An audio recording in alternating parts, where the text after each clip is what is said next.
What's going on, guys? So I wanted to go over something that I posted about a few days ago, which is exposure. I hope you guys can see this.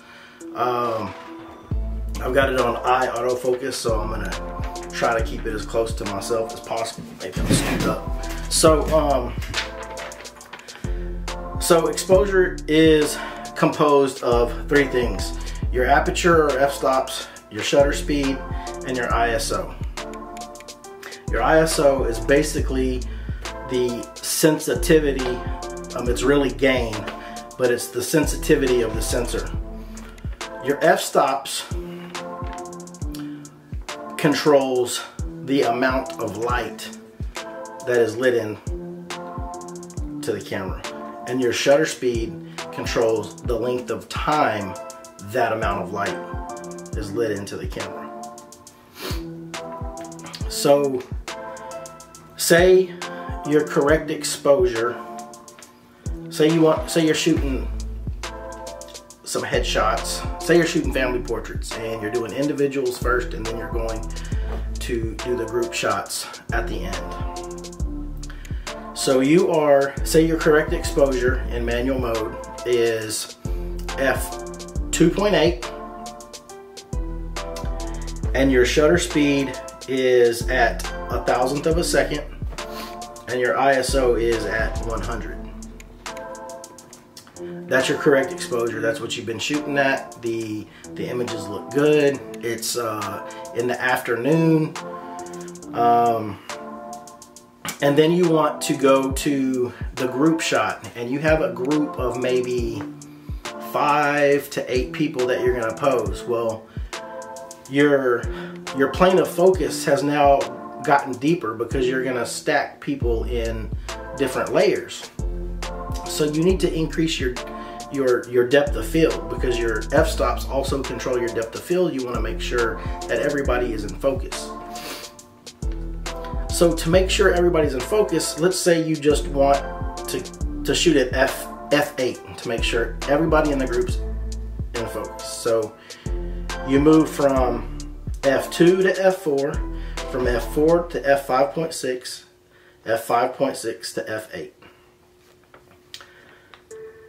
So now what you're gonna need to do, since your f-stop is getting smaller and closing up, you need to let your shutter stay open longer. So you close down 1, 2, 3 stops. So for your shutter speed, you're gonna have to slow down 3 stops. 1, 2, 3. So now you're at 1/125th of a second. That's gonna be the same exposure as you had before. It's gonna be the correct exposure.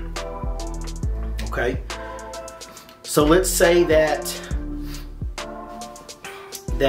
it's getting later in the afternoon, you're doing your family shots, but it's getting a little bit darker outside and the pictures are starting to get underexposed.